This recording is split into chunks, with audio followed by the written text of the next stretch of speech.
This week I'm sharing with you my experience as a professional hitting partner at the Eastbourne ATP and WTA event. Stick around to find out more.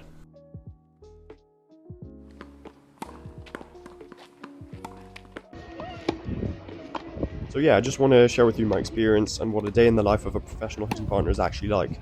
Hitting with all these familiar faces that you may see on TV, and yeah, what it's like behind the scenes. So I managed to do this last year and scrap together little pieces of content for you. But essentially it starts like this, where you get a timetable laid out and players book their half an hour slots. So you would get a text, you'd arrive in the morning, and yeah, you just prepare, you get your breakfast in. They have a great array of food, all healthy, make you feeling good in the morning. You have all the facilities available to you to warm up and train before you get on court, so make sure I make the most of that. And then yeah, you just head out onto the court. The weather this year was quite dodgy. I mean, some of it was extremely windy or extremely sunny, and some of it was actually rained off. So yeah, it was a bit all over the place this year, but starting off the campaign well with the GB's Harrier Dart. So yeah, I mean, it's a little bit of a balance as always. I feel like for those of you who have done this, it's a balance between having fun and getting the rust out, but also delivering a quality, job to the other player, because ideally you're there to provide a very solid hitting partner, of course. So they need to get just balls after balls into the court. And there's nerves you have to deal with. People watching, obviously want to impress the people you're hitting against. So it's a balance between, doing your job well and trying to have fun and relax as much as you can, because I think your best tennis will come out by doing that.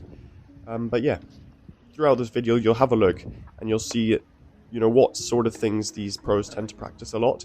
And essentially it's a big match warm-up, because a lot of these players have matches on the day, later in the day, after their practice. So they're just trying to get the rust out themselves, trying to practice certain things on the court that they feel like they need a little improvement on. So it could be crosses, it could be net play, it could be specific serving into targets, and then maybe that +1 shot after, something like that. But yeah, I'm here just trying to help them execute that, I guess. And for example, if you needed right here some serving practice at you in a specific area, my job was just to nail down about 20 serves into that spot, and hopefully would improve that shot for them when it comes to the match. But aside from the hitting, when we got out of the court, I would have to refuel and make sure I'm ready to go again within the period of 20 to 30 minutes. So it wasn't easy, considering there was probably like 4 to 5 hits a day. So I would have to constantly eat and snack to make sure my body's got enough energy and I can fuel myself throughout the day. Here I'm hitting with Seng. He's currently around 90 ATP, and yeah, I mean, the variety of players you play against is astonishing, really. Like, everyone hits a different ball. Some people hit it much flatter with a quicker tempo, some people hit it slower, rip it more. But yeah, the general vibe this year was great. I mean, some players are actually harder to please than other ones. Some understand that you're under a lot of pressure, and the coaches are generally very nice, and so are the players. So most of the time it's a great experience, and it's almost like you're friends with them. They understand what you're going through, because they've been through the stage where I currently am, obviously going through futures and trying to get it to the next level. So yeah, I feel it's a great great opportunity for me to get on court with people that's been through that stage and know exactly what it takes to get to the next level.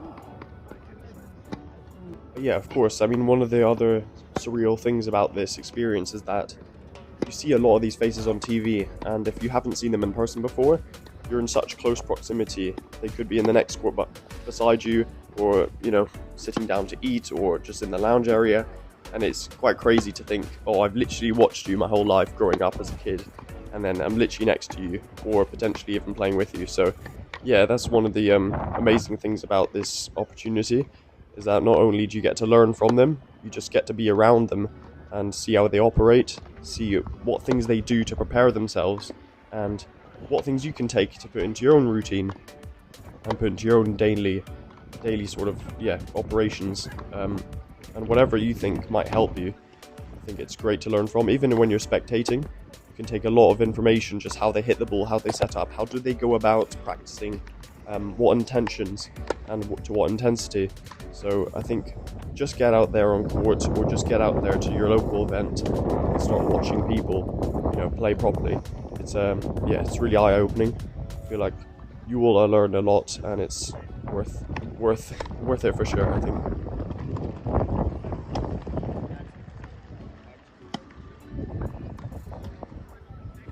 And yeah, just going back to the bit where you'll be practicing a lot of isolated shots, so just serving return into a specific spot, and then we would switch it over where I can use my serve, and for example, if he wanted it to fall right into his body, then he can practice that for a couple minutes, just so when he gets into the match, he has an idea of how to play that ball, especially in the conditions that are available on the day. So if it's super windy, you need to, for example, if it's one-way windy, you need to hit into the wind or just consider it a bit more than usual.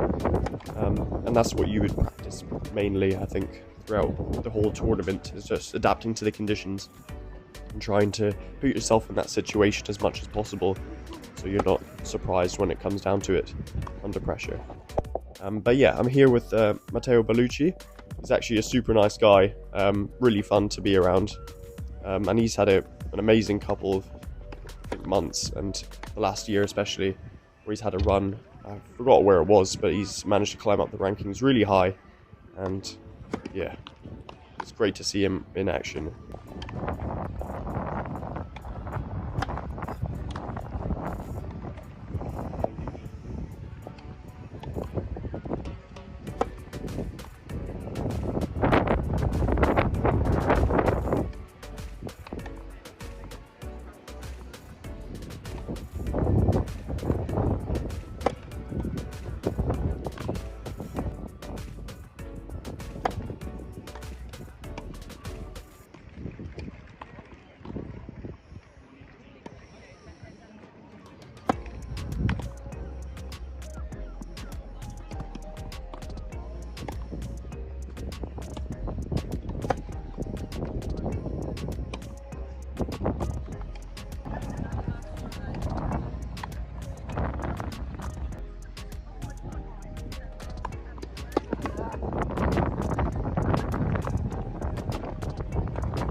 One of the other difficult things about this will be you finish one hit and you have to jump straight onto the next court and be as fresh as a daisy, so they don't think that, they need another hitting partner instead. So as soon as you finish your hit, you need to deliver the same quality again and again, and physically it does take a toll.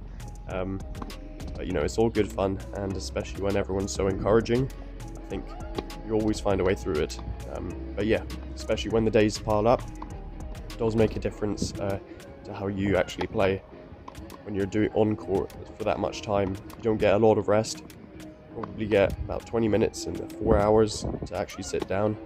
But you get used to it, and of course when you love to be on court, it's not a big deal at all. But yeah, just as it come up on the screen now, there's a fantastic opportunity to play with Fabian Morazan. Yeah, he was an unbelievable player in the past years. So I think reached a high of top 30 ATP. So yeah, awesome to actually get to strike some with him. And I noticed that, especially in this session, I mean, considering it was really windy, he just strikes it so smooth and is so relaxed when he's playing. Like, there's no pressure at all. It's almost like I know he doesn't play anywhere near his best tennis when he's playing, when he's practicing. But you almost see that with some of the guys. They just don't even worry about if they miss. They're just looking for that one or two match realistic balls in the whole practice that they can just focus on and make. So even if you hit 10 volleys here, he's not really putting any pressure on himself to make it. But once he sees one that he sort of likes and thinks it's more match realistic, then he'll turn on the burners and really concentrate and use that one as his practice. You see what I mean? So yeah, I mean, we did a bunch. In the wind, you can only do so much. You have to do some volleys. We attempted some smashes, but he ended up giving that a break, and yeah, it was my turn up at the net. I feel really comfortable at the net, so it wasn't an issue for me. If I was to pick anyone in the world to play against, I would, under pressure, I would choose to be at the net and they would hit at me. Yeah, if you guys have a stronger wing, then I'm sure you would have picked forehands or backhands, but for me, I'm just comfortable at the net, so I just wanted to choose that.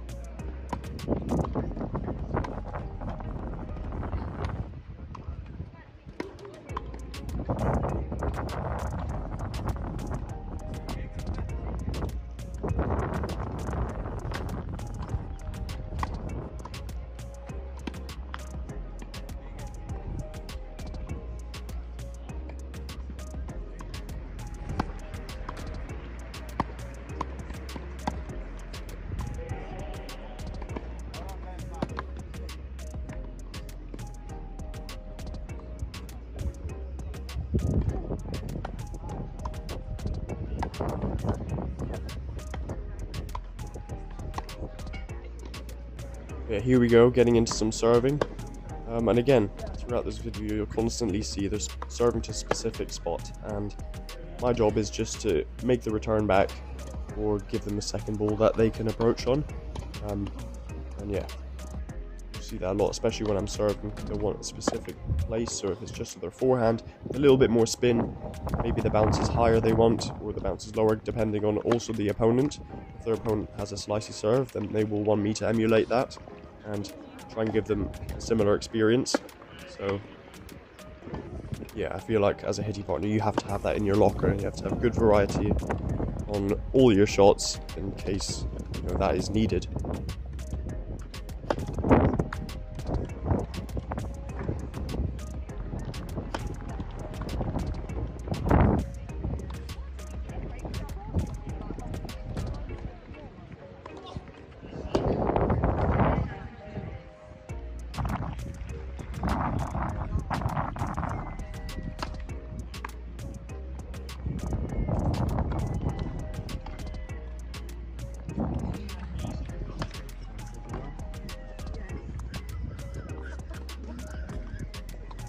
Second hand shot, get it? No, sorry.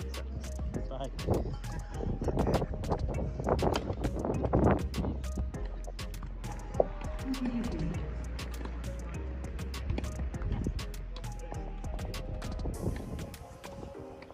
Another great aspect to this opportunity would be playing with both WTA and ATP players. So, of course, the women generate power a little bit differently to men.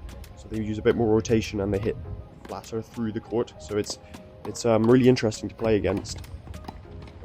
Some of the men hit flat as well, of course, but generally they hit a little bit more spin, so it kicks up off the surface a bit more with more revs.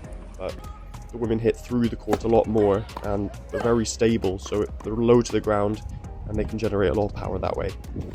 So yeah, and again, you can see me practicing my serve to a specific placement in the court for it to return. And sometimes like this, as you can see, we're sharing a court, but you can't always get a free court to yourself.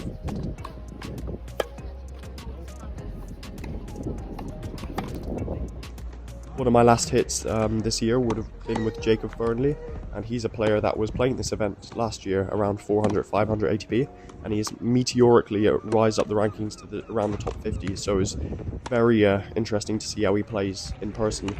And his timing is incredible. Like he speeds up the pace and makes you want to play more, and I think that's how he'll force mistakes out of you. So yeah, it was really cool to see in person and just feel how consistent and solid he is on every wing. But that's the same for every player. They all have their own game styles, and it's something that you can implement into your own game, just watching how they operate and see where you can improve yourself. So thank you everyone for watching, and I hope to see you soon in the next video.